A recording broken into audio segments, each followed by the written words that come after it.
Aduh, akhirnya selesai juga tugas kelompok kita. Ya ampun, udah malam banget. Bener banget, tugas anatomi, aduh, menguras tenaga banget, menguras waktu banget nggak sih? Aduh, aku capek banget mau rebahan, tapi pengen scroll TikTok, pengen healing-healing tipis-tipis nggak sih? Bener banget tuh, scroll TikTok aja yuk dulu. Ayo, Tapi ayo, nggak usah kita. dimatiin gitu Zoom-nya. Iya. Nanti kalau ada video lucu-lucu, kirim ke aku ya, tag ke aku ya. Oke, kamu juga ya? Oke, boleh. Wih, di aku pada joget-joget semua nih. Keren banget. Dance cover nggak sih di situ? Kenapa? Aduh, di aku jedak-jeduk semua, gimana nih? Pada kreatif-kreatif nih orang-orang. Iya. Hmm. Eh, apaan nih? Ada kasus pembunuhan tahu?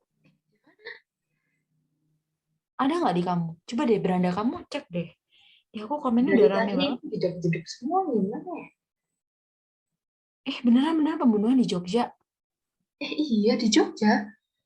Iya di Coba Jogja. coba share screen deh. Aku lihat aku lihat. Namanya kayak dibunuh katanya di kelitih-kelitih gitu. Apa sih kelitih? Kayak baru denger banget. Oh, Aku share screen ya. kelitih. Kayaknya aku pernah lihat di beranda. Kamu udah pernah lihat? Kalau kelitih Udah, itu udah sih. oke oke. Kita bahas lihat-lihat aja ya bareng ya. Oke, Aku boleh. takut Kayaknya kali. seru sih. Coba share screen dulu. Aku mau lihat beritanya. Oke, aku share screen dulu.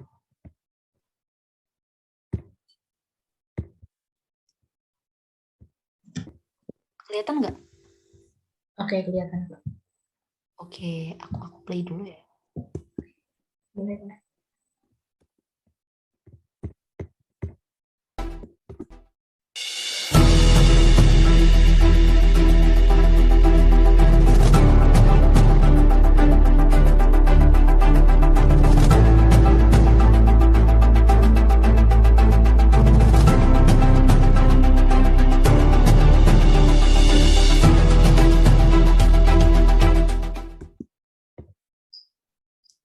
Wah, Nah, itu tuh. bener sih. Kelitih-kelitih itu pernah muncul di beranda aku sih, Ida.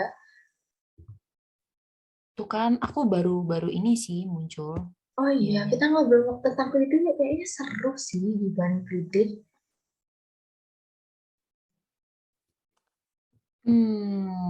Iya sih, aku juga kayak aku habis lihat video TikTok tadi, aku tuh merasa seperti ada unek-unek yang banyak banget yang mau aku keluarin nih. Dan aku kayak ada pendapat gitu tentang kelitih ini. Oke, nah pertama-tama nih aku mau tanya nih, menurut kamu kritik itu apa sih? Soalnya kayak dari berita, dari masyarakat itu kan masih simpang siur ya. Ada yang menyebutnya mencari udara segar, ada yang kayak menyebutnya keluyuran pada malam hari. Bahkan percaya nggak sih? Ada yang mengatakan kritik itu geng motor. Jadi kayak bingung banget nggak sih?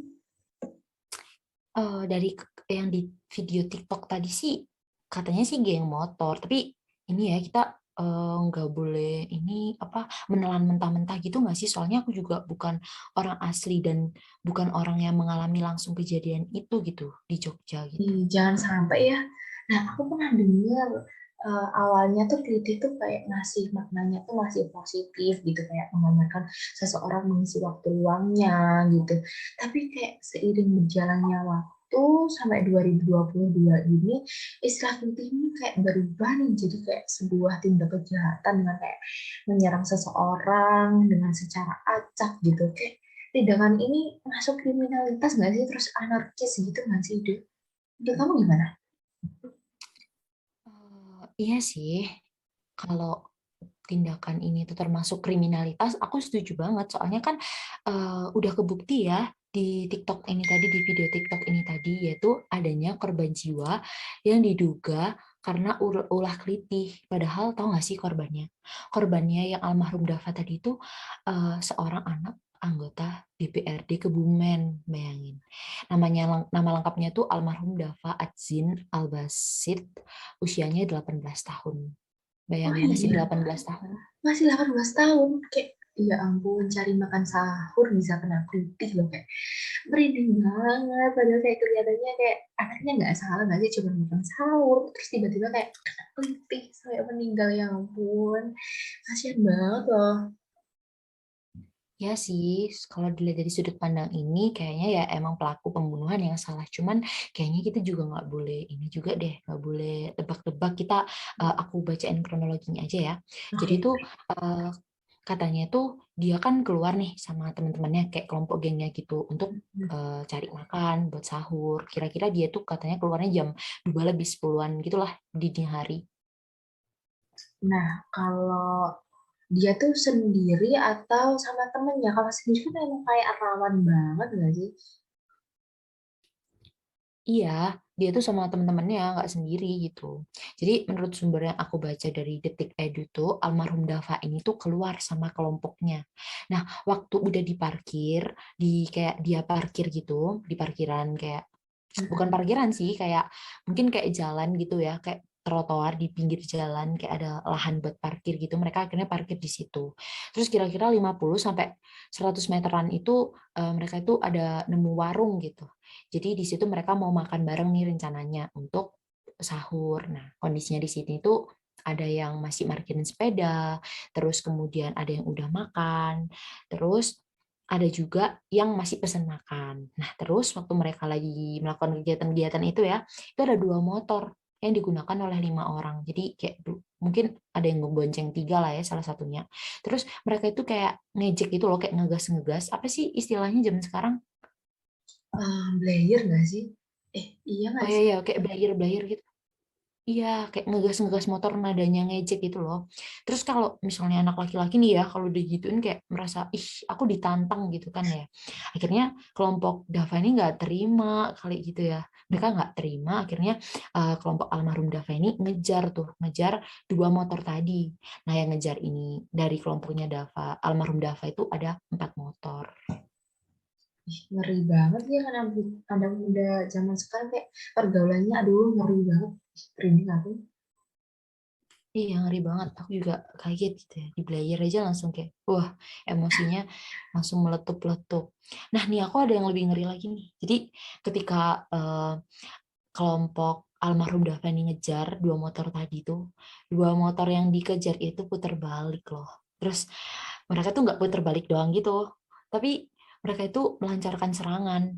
Jadi, motor yang pertama dari kelompok almarhum Dafani lolos gitu. Kayak eh, berhasil menghindari serangan. Tapi waktu motor yang kedua yang dikendarai oleh almarhum Dava sama temennya yang menjadi saksi ini namanya Ade, itu tuh mereka tuh kena serangan. Nah, si Ade ini berhasil menghindari serangan itu. Tapi naasnya si almarhum Dava itu terkena eh, serangan itu di daerah wajahnya. Pokoknya di kepala gitulah. Terus katanya si Ade ini senjatanya tuh nggak main-main loh, nggak cuman kayak pisau atau tali gitu. Tapi kamu tahu nggak sih gear yang ada di motor yang di dekatnya, yang buat rantai itu loh? Oh, kiri yang lingkaran itu yang buat rantai itu kayaknya berat Iya, banget yang nggak sih? ada. Terus kena wajah itu, aduh aku nggak bisa bayangin sih. Aduh, Aduh, iya sih. Jadi gear sama tali gitu. terus Serem gimana banget. nggak? Gimana tuh kelanjutannya? Langsung meninggal di tempat atau sempat bisa nih dilarikan ke rumah sakit gitu? Enggak sih, enggak langsung meninggal di tempat. Mereka masih bisa lari gitu. Nah, di kronologi ini diceritain kalau almarhum Dava sama temennya ini ketemu sama polisi. Terus singkat cerita mereka sempat dibawa ke rumah sakit mendapat pertolongan, tapi karena emang lukanya udah berat banget apalagi di daerah kepala ini ya, mungkin pendarahan banyak, akhirnya almarhum Dava ini mengembuskan napas terakhirnya di usia yang muda banget sih. Aduh, tadi 18 tahun ya, masih muda banget lah. Aduh, tapi umur-umur segitu menurut aku pergaulan tuh kayak mempengaruhi banget gitu loh. Menurut kamu gimana, Ida? Pengaruh banget sih, apalagi masih remaja nggak sih, kayak cari jati diri gitu. Kan coba aja kalau si korban ini bergaul sama anak-anak yang baik nih, pasti kalau dibayarin itu kan kayak nggak bakal mempan nggak sih, nggak bakal kepancing gitu. Terus ya nantinya nggak bakal kejadian kasus kelitih kayak gini. Kalau sama yang nakal-nakal kayak tadi kan biasanya kalau dibayarin itu kan langsung wah aku dipancing nih kayak gitu langsung kepancing nggak sih. Terus makanya mungkin kejadian kasus kelitih itu tinggi banget karena ya kayak gini gitu. Terus udah seharusnya nggak sih kita menjadi anak muda itu bisa nih membatasi pergaulan, tapi ya tergantung orang masing-masing sih. Ya bener banget. Apalagi tuh tadi kan kejadiannya subuh ya.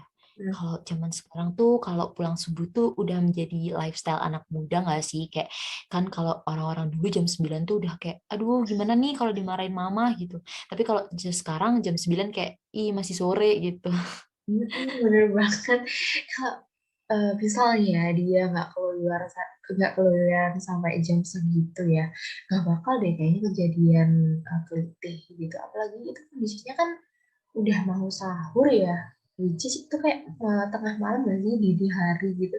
Berarti faktor utamanya menurut aku tuh kayak keluarga nggak sih, pengaruh banget gitu. Karena menurutku keluarga tuh apa ya, istilahnya kayak benteng gitu, kayak benteng terkuat dan paling awal untuk kayak mau memasuki usia yang rawan lah istilahnya gitu sih menurut aku. Kalau anak sudah mendapatkan masukan norma dan nilai yang baik, aku kira kayak dia nggak bakal mudah untuk melakukan tindakan-tindakan nakal nggak sih kayak gitu. Apalagi kan udah malam ya, seharusnya di rumah aja nggak sih. Dan menurut aku untuk si pelakunya seperti seperti yang udah aku jelaskan tadi, kalau udah mendapatkan masukan norma dan nilai yang baik, gak bakal tega nggak sih melakukan kejahatan atau bahkan menyakiti orang lain gitu sampai terjadi kelitih yang kayak aduh, korbannya tuh meninggal gitu loh. Iya sih, aku setuju sih. Tapi kita juga nggak boleh kayak suzon gitu ya ke korbannya. Karena kan juga lagi puasaan ya mungkin mamahnya nggak masak atau gimana. Tapi ya bisalah setidaknya dihindari untuk keluar subuh-subuh. Misal kan sekarang nih zaman udah frozen food, terus ada Shopee Food juga, ya nggak sih? Terus Benar. udah gitu kayak nongkrong sampai tengah malam tuh kayak udah maklum aja gitu. Ini juga aku agak ini juga sih agak sayang banget kenapa sih keluarnya dini hari banget gitu. Iya sih, tapi menurut aku kita nggak bisa sepenuhnya nih menyalahkan si korban begitu aja, karena kalau kita mau analisis yang lebih dalam ya, faktor-faktor terjadi kelitih atau kasus semacam kelitih ini tuh banyak banget gitu loh. Misalnya kayak korban ini kondisinya masih kerja kelompok di rumah temennya, atau bahkan masih kerja OSIS di sekolahannya gitu, tidur di sekolahan. Biasanya kalau ada event OSIS itu kan kayak tidur di sekolahan nggak sih, bareng-bareng gitu. Tapi menurutku kembali lagi sih ke pergaulan atau circle pertemanan yang kayak kita harus menjaganya, memilih kayak gitu sih. Gimana pendapatmu, Ida? Aku setuju sih sama kamu. Terus di samping itu aku juga mau berpendapat tentang pergaulan anak-anak remaja secara keseluruhan. Jadi tentang adanya peran orang tua nih terutama. Yang perannya itu untuk mengawasi anak-anaknya, terutama ya saat masa-masa remaja ini, di mana kalau sesuai dengan yang kita pelajari juga di kebidanan ya, kita itu juga belajar bahwa remaja itu masih labil banget. Mereka harus dibimbing oleh orang yang lebih tua, yaitu yang paling terdekat ya orang tua. Kemudian yang dibimbing itu ya mulai dari sikapnya, kemudian dari pergaulannya, dari perilakunya terhadap orang lain, sampai pada etika sopan santun dari anak tersebut. Nah, hal ini tuh sangat diharapkan sih supaya nantinya anak-anak remaja yang sedang mencari jati diri ini itu dapat terlindungi dan tidak terjerumus dalam pergaulan yang salah seperti adanya geng kelitih ini. Itu sih menurutku. Benar, benar. Tapi terlepas dari pergaulan dan juga peran keluarga yang sangat penting, ada loh yang lebih penting. Kira-kira kamu bisa nebak gak nih? Hmm, apa ya? Kayaknya udah sih. Apa tuh? Nah, kalau buat menghindari kasus-kasus semacam bullying ini yang kayak paling penting tuh dari diri sendiri gitu. Jadi bagaimana kita menjaga diri kita, bagaimana kita membatasi pergaulan kita, bagaimana kita memilih teman, terus memanajemen waktu agar tidak pulang terlalu malam, terus kayak menghindari jalan-jalan yang sepi. Itu tuh kayak meminimalisir terjadinya kritik gitu loh. Jadi kayak kalau kita ada niatan dari dalam diri kita, insya Allah kayak diri kita tuh akan terjaga gitu loh. Iya sih, bener-bener bener banget. Dari diri sendiri ya. Kalau dari diri sendiri aja nggak melakukan perubahan, gimana orang lain tuh juga mau berubah gitu. Ntar aku mau aku mau bagiin fakta lagi nih. Ini heboh banget sih. Tahu nggak sih, katanya kelitih itu udah ada sejak tahun 1990. Bayangin. Ini kirain masih baru-baru Iya, ini loh. Itu udah berapa tahun? Berarti 22. Oh, 32 tahun nih berarti. Ih, gila iya. banget. Kayak kalau udah selama itu harusnya pemerintah udah bisa kayak meretas kasus ini nggak sih? Tapi kok, aduh, sampai sekarang kok masih ada ya. Ngeri banget loh. Iya, bener banget. Aku juga heran. Ini udah tahun 2022 loh. Kenapa masih ada gitu? Ini udah dari 1990. Kayak lama banget gitu. Tapi mungkin hal ini bisa aja disebabkan karena beberapa faktor nggak sih? Kayak misalnya pemerintah tuh belum bisa mengatasi kasus ini karena kurang ketatnya peraturan tentang adanya kasus ini. Terus oleh karena ini ya, hmm, selain menjadi tanggung jawab orang tua, diri sendiri, kemudian juga orang lain. Seperti yang kamu sampaikan tadi, ya kita ya haruslah punya rasa tanggung jawab. Tentunya dengan adanya kasus ini, pemerintah diharapkan ya bisa segera menghentikan kasus ini sehingga Jogja ya yang dikenal sebagai kota yang romantis gitu ya kalau malam sekarang jadi kayak ngeri banget. Kemudian mahasiswa tujuannya ke Jogja biar bisa ngekos ke Jogja. Kemudian nanti kalau misal mau healing nih sama pacarnya bisa keliling di Malioboro. Sekarang kalau udah malam jadi takut-takutan ya gara-gara adanya kasus ini. Bener. Jadi eh, yang udah kita bahas tadi ya kayak misal pergaulan, peran ortu, kemudian dari diri sendiri. Nah, yang tidak kalah penting ya dari peran pemerintah itu sendiri dengan tujuan untuk menghentikan kasus kelitih di eh, Yogyakarta gitu menurut aku. Bener banget sih. Sayang banget pokoknya kayak kita harus ngembaliin Jogja yang kayak kamu tadi bilang kayak yang romantis, terus tempat healing, terus tempat kota pelajar yang kayak itu ada UGM, ada banyak lagi universitas ternama. Itu kayak sayang banget kalau eh, kota Jogja ini tercemar adanya nama Kelitih gitu. Makanya sayang Bener banget banget. gitu. Menurutku ya pemerintah seharusnya kayak lebih ketat lah dalam mengatasi kasus ini. Misalnya kayak patroli malam di jalan-jalan yang sepi kayak gitu sih. Kayak ya minimal upgrade upgrade apa ya kayak patroli-patroli gitu sih menurut aku. Bener banget, bener banget.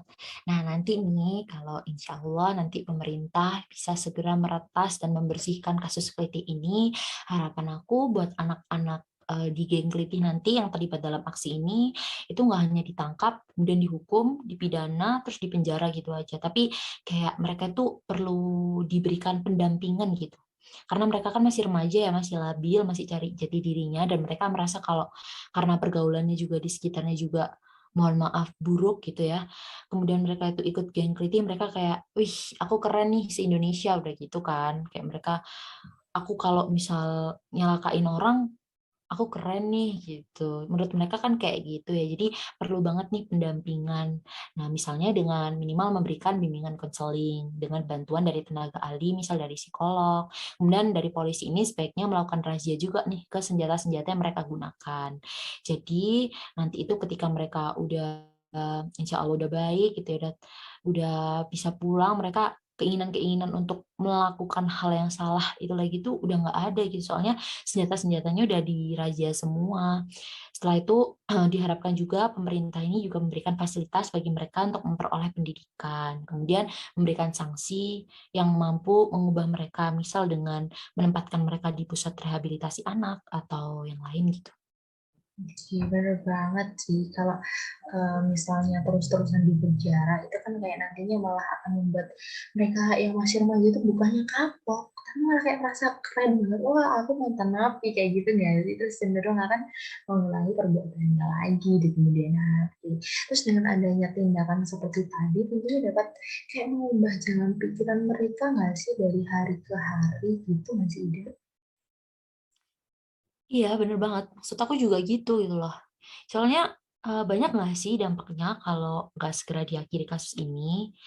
Nggak cuman adanya korban aja, takutnya nanti malah kota Jogja dianggap sebagai kota yang bukan kota wisata lagi, tapi jadi kota yang berbahaya gitu waktu malam. Jadi kayak sayang banget gitu loh, Jogja ini kotanya indah banget.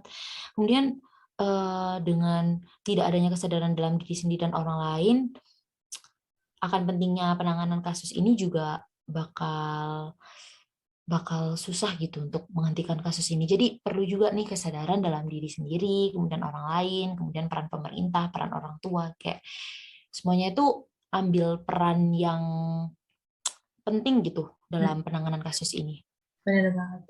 Semua kayak aspek-aspek dari diri kita yang menjaga diri kita, terus orang lain, terus orang tua, peran orang tua tadi, terus peran pemerintah itu harus jadi satu kayak harus apa ya namanya, harus kompak lah untuk meminimalisir adanya kritik ini. Karena kayak kalau dipikir-pikir dampaknya tuh banyak banget gitu, terus merugikan banyak orang gitu loh. Misalnya tuh ya, aku sebutin ya, kayak menyebabkan luka parah, bahkan kematian kayak almarhum Dava tadi, terus berpotensi menimbulkan trauma bagi korban, misalnya tadi temannya almarhum Dava Ade yang namanya, itu kayak aku yakin banget itu fix trauma banget gitu loh, terus kayak menimbulkan keresahan dan ketakutan masyarakat kayak yang udah sebutkan tadi, kalau kita mau ke Jogja, mau liburan, mau healing-healing kan malah takut karena adanya kritik ini.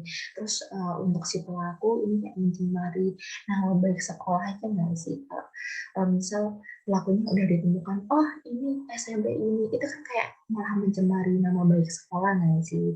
Itu sayang banget sih menurut aku. Banyak dampak-dampak yang merugikan masyarakat dan juga untuk diri pelaku, diri korban, dan juga pemerintah. Apalagi uh, kota Yogyakarta gitu sih. Iya bener banget sih. Menurut aku yang paling kena dampaknya itu adalah dari kota Yogyakarta sendiri. Jadi makanya yuk teman-teman, kita harus memiliki kesadaran dalam diri kita untuk saling menjaga diri kita dari pergaulan yang buruk. Berani untuk memilih pertemanan yang mampu menguntungkan bagi orang tua diharapkan dapat menjadi contoh sekaligus pelindung bagi anak-anaknya, terutama yang remaja dalam perkembangan baik secara fisik, mental, dan sosial. Serta bagi kita semua, mari menghindari perilaku menyakiti orang lain dengan menghargai hak hidup, hak kebebasan, dan hak yang dimiliki oleh orang lain. Wah, bener banget tuh slogannya mantep banget nih Kak Ida. Semoga ini bisa deh ya jadi bermanfaat nih bagi semuanya. Bahasan kita ini kitanya bisa kita bagikan ke teman-teman di luar sana yang agar sama-sama kayak bisa mengerti, mengetahui, dan paham nih akan pentingnya menjaga diri gitu sih. Bener banget sih. Sekian deh ya obrolan dari kami, kiranya bisa disimak dan dilakukan ya. Kita jadi habis kerja kelompok malah dapat ini ya, dapat hikmah dari adanya bincang malam tentang pelitih ini. Dan ini bisa dijadiin konten YouTube nggak sih buat pelajaran buat teman-teman di luar sana yang mungkin masih juga kepo nih tentang berita tentang pelitih ini. Boleh Oke deh, banget kayaknya sih. Boleh banget sih Ida. Ini kayak kalau mau dimasukin di YouTube, ini kayak insya Allah berfaedah banget nggak sih, bermanfaat buat teman-teman juga nggak sih. Terus aku kayak mau ngucapin makasih banget ke Ida karena kayak eh membuat aku kayak sedikit open minded gitu, kayak memberikan aku juga kayak insight-insight positif yang kayak membangun ide-ide kayak kedepannya gitu loh, kayak ya pokoknya aku sekarang bisa open minded banget sih berkat kamu. iya loh.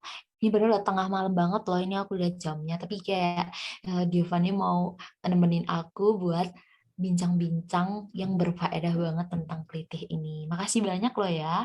Ini nanti kamu langsung end Zoom-nya aja nggak sih kayaknya? Terus kita nanti upload di YouTube nih buat Oke, teman-teman. boleh. Karena udah jam 12 malam nih aku lihat. Tapi aku makasih banget ya ke Ida. Ini langsung aku end aja. Semoga ya intinya bermanfaat lah. Oke, see you Ida. Dadah, thank Makasih banget ya, you. bye. Spring, like everything